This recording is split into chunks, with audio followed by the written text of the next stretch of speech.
Another developing story. One person is in the hospital this morning after a gas explosion destroyed a house down to its foundation in Edgewood. A single-family home and two adjacent houses caught fire in the blast. WJZ is live in Edgewood. Rachel Menatov has the latest from the fire department and BGE. Just look at that damage, Rachel.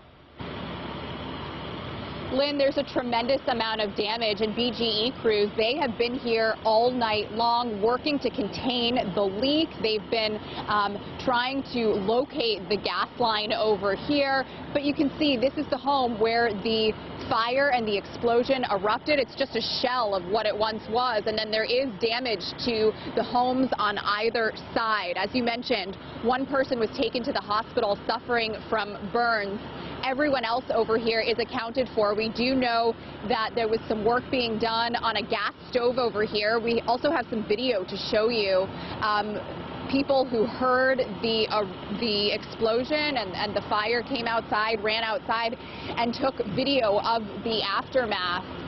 We've also been talking to people who live in this area. I talked to one man who lives just a couple of blocks away.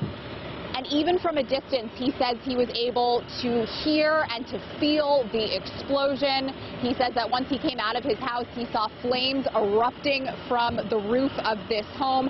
Take a listen to how he describes those scary moments. And I looked across and I could see flames shooting up over top of the trees. And then I come out to the front of the house and I could still see the tip of the flames coming up over the top of the trees.